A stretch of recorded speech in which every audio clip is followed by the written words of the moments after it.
સુરેન્દ્રનગર જિલ્લામાં ખનન માફિયાઓની સામે કાર્યવાહી યથાવત જોવા મળી છે। ચોટીલા અને સાયલા પંથકમાં માફિયાઓની સામે કાર્યવાહી કરવામાં આવી છે। ચોટીલા સાયલા પંથકમાં ખનન માફિયાઓની સામે હવે કડક હાથે કાર્યવાહી થઈ રહી છે। ગેરકાયદે ખનન કરતા 7થી વધારે ટ્રક જપ્ત કરવામાં આવ્યા છે।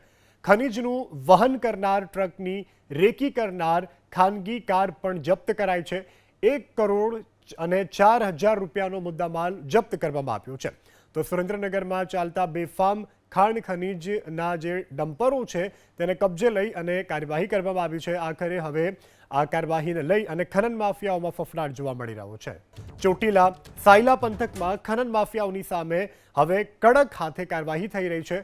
ગેરકાયદે ખનન કરતા 7થી વધારે ટ્રક જપ્ત કરવામાં આવ્યા છે। ખનીજનું વહન કરનાર ટ્રકની રેકી કરનાર ખાનગી કાર પણ જપ્ત કરાઈ છે। 1 કરોડ અને 4,000 રૂપિયાનો મુદ્દામાલ જપ્ત કરવામાં આવ્યો છે।